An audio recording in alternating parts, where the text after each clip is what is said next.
Hadirin yang terhormat yang kami muliakan, acara berikutnya adalah laporan dari Ketua Pengarah yang akan disampaikan oleh Bapak Asri Anas, di mana Bapak Asri Anas akan didampingi oleh Ketua DPP Abdesi Bapak Surtawijaya, Ketua DPP Apetnas Bapak Indra Utama, dan Ketua DPN PPDI Bapak Widi Hartono.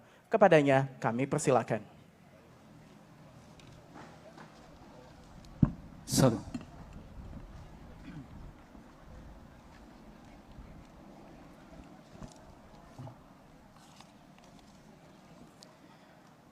Assalamualaikum warahmatullahi wabarakatuh.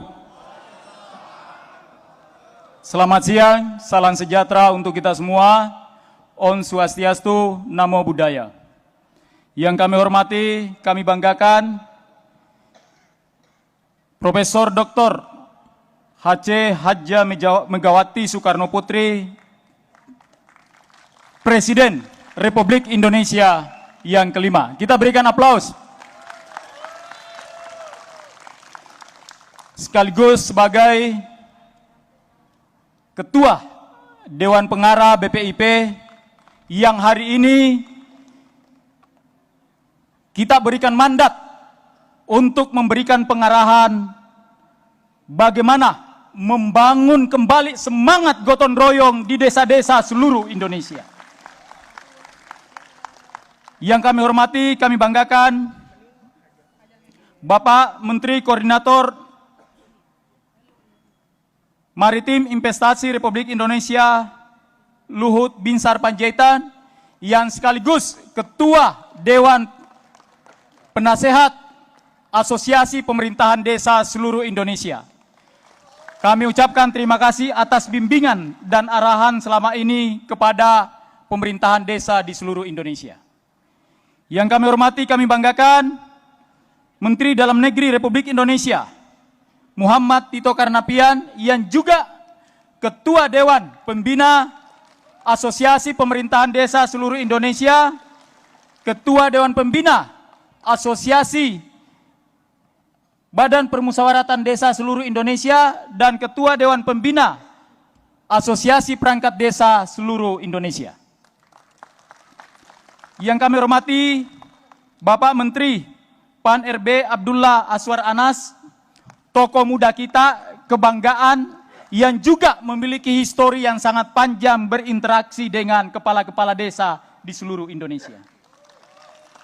Yang kami hormati Kepala BPIP Profesor Yudian Wahyudi, yang ini sekaligus melaporkan Asosiasi Pemerintah Desa sudah MOU dengan Abdesi, keinginan kita agar kepala desa seluruh Indonesia mendapatkan diklat ideologi Pancasila. Sehingga kepala-kepala desa itu menjadi garda terdepan, perangkat desa menjadi garda terdepan, dan BPD yang membumikan nilai-nilai Pancasila di seluruh Indonesia. Yang kami hormati, kami banggakan Al-Mukarram Imam Besar Masjid Istiqlal Profesor Dr. Nasaruddin Umar, guru kami, orang tua kami. Terima kasih sudah mendoakan kita semua. Yang kami hormati Gubernur Jawa Timur Ibu Hadjah Hopipa Indar Parawansa. Sebagai laporan, Bu, bahwa dari Jawa Timur ada 210 bis yang hadir di tengah-tengah kita. Jawa Timur perjalanannya pulang balik ini ada 3 hari, Bu. Gitu. Dan yang paling banyak pengeluarannya katanya. Yang kami hormati Bapak Bupati, Wali Kota yang kami tidak sempat sebutkan satu persatu, Abanda kami, Pak Utut, dan anggota DPR RI yang hadir di tengah-tengah kita. Saudara saya Budiman Sujatmiko, aktivis desa. Di belakang kita, Bu, hadir anggota-anggota Pansus Undang-Undang Desa yang dipimpin oleh Pak Mukoam yang melahirkan dan merumuskan Undang-Undang Desa, Undang-Undang nomor berapa? Nomor 6 tahun 2014. Wamen yang kami hormati, kami banggakan. Terima kasih sudah hadir, Pak. Tidak ada masalah, yang penting hadir. Bapak dan Ibu, sebelum kami lanjut, perlu kami jelaskan bahwa konsep Desa Bersatu itu lahir dari arahan Pak Luhut dengan Pak Tito Karnavian. Beliau selalu memberikan arahan kepada kita.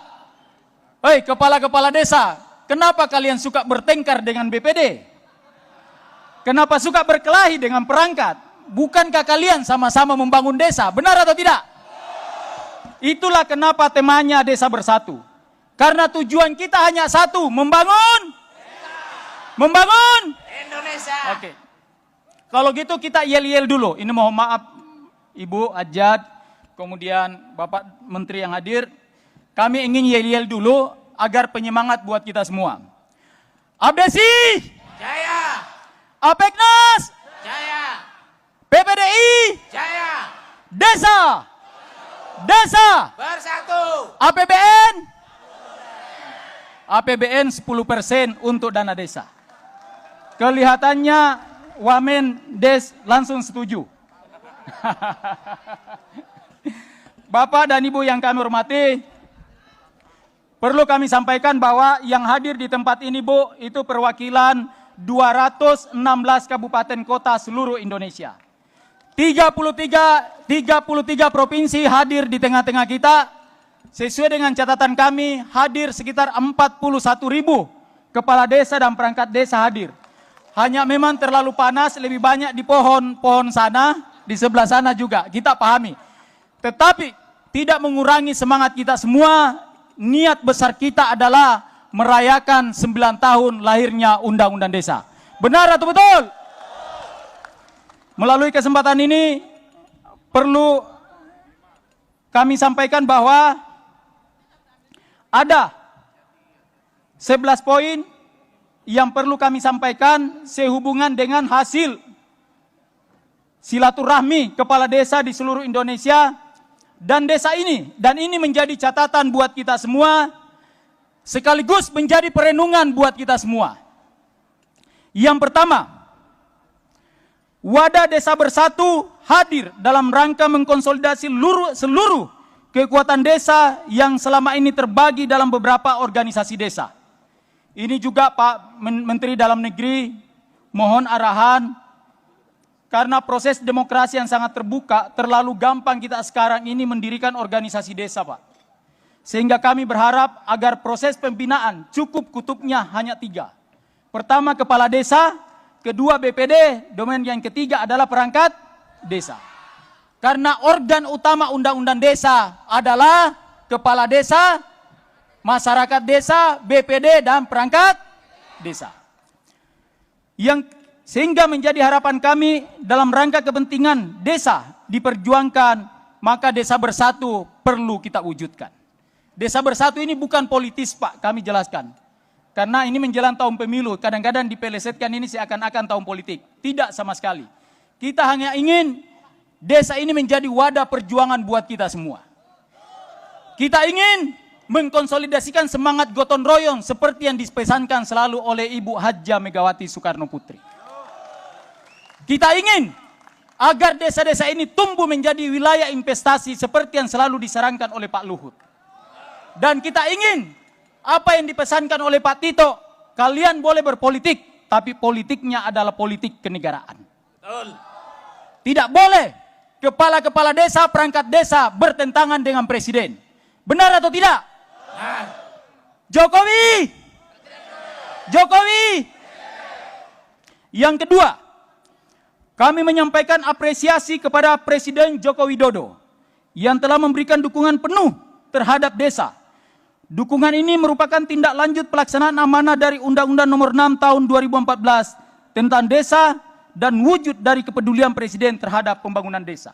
Bukan hanya anggaran, tetapi juga kebijakan desa. Yang ketiga, kami melihat ada masalah besar yang menjadi perenungan kami, yaitu memudarnya desa sebagai sumber rujukan filsafat bangsa. Gotong royong selama ini menjadi kekuatan mulai memudar. Kami kepala-kepala desa, kami penasehat, kami pembina, kami MPO selalu mengkritik program-program seperti, mohon maaf, program padat karya. Bahwa membangun jalan harus dibayar. Padahal semangat histori nenek moyang kita adalah gotong royong dan kebersamaan. Benar atau tidak? Desa menjadi bagian utama dari perjalanan panjang perenungan, penemuan filsafat bangsa. Itulah yang kami selalu lihat yang dibangun oleh pendiri bangsa kita, Bapak Insinyur Soekarno.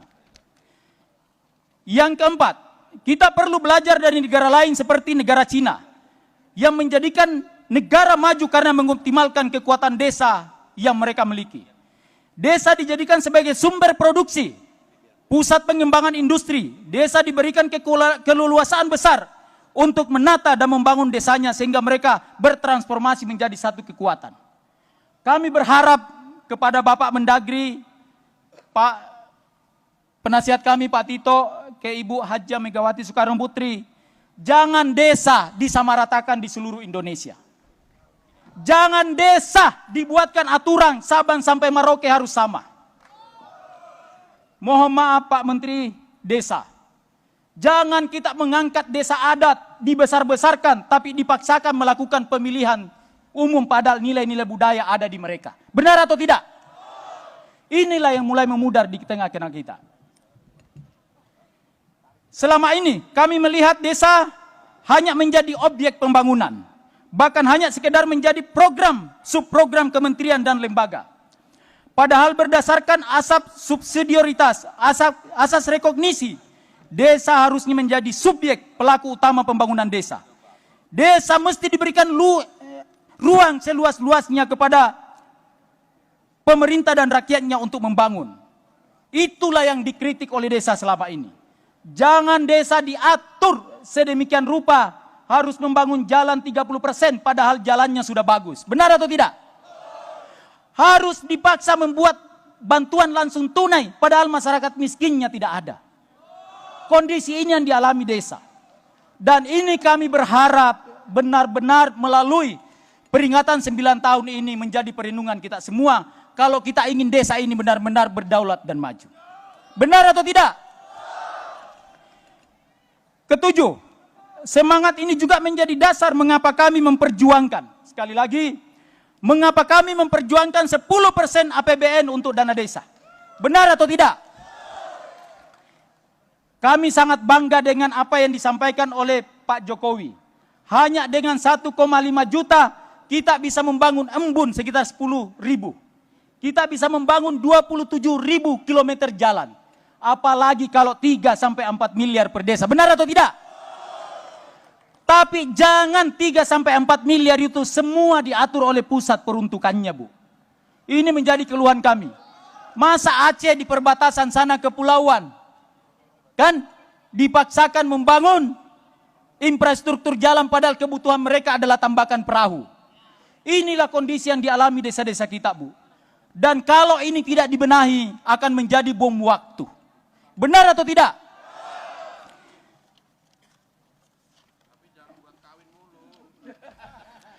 Nah, itu dia, Pak. Mohon maaf. Ini kita perlu luruskan mumpung ada tokoh-tokoh kita. Kepala desa ini, Pak, selalu dianggap korupsi. Ini mohon maaf. Jika kita ingin membandingkan dalam 5 tahun, lebih banyak anggota DPR, DPR RI, DPD, kemudian DPRD kabupaten dan provinsi korupsi dibanding kepala desa. Dan harus diingat, kepala-kepala desa umumnya hanya karena kesalahan administrasi pemerintahan. Kami mengharapkan Pak Wamen agar benar-benar bisa membantu teman-teman desa untuk mengadvokasi. Jangan kita menjadi seperti berhadap-hadapan dalam rangka pembangunan desa. Kemudian yang terakhir, tentu melalui kesempatan ini kepada Pak Mendagri, kami memohon Pak, agar secara langsung menegur bupati-bupati yang tidak ingin melakukan pilkada serentak di tahun 2023. Kami tidak ingin Pak, agar kepala-kepala desa ini dipolitisir menjelang pemilu 2024. Benar atau tidak? Sehingga kami izin Pak, temuan kami di lapangan, banyak bupati yang lebih mementingkan melakukan pembentukan karateker kepala desa daripada melakukan pemilihan. Kami tidak ingin agar kepala-kepala desa ini menjadi objek politik menghadapi 2024. Mungkin demikian yang bisa kami sampaikan. Kami sangat yakin bahwa 10% APBN itu akan didukung oleh Presiden kelima kita. Kami sangat yakin bahwa Ibu Hajah Megawati akan menjadi pembimbing kita dalam rangka percepatan pembangunan desa. Kami ucapkan banyak terima kasih ke Pak Luhut dan Pak Tito yang tidak bosan-bosan selama ini memberikan bimbingan ke teman-teman kepala desa. Kami sengaja menghadirkan 3 ketua organisasi Pak agar memberikan simbol. Sebagai Dewan MPO kami selalu menasihati agar kepala desa BPD jangan bertengkar di lapangan. Mari kita fokus habiskan energi untuk membangun desa. Terima kasih. Billahi taufiq wal hidayah. Wassalamualaikum warahmatullahi wabarakatuh. Desa! Desa! Terima kasih.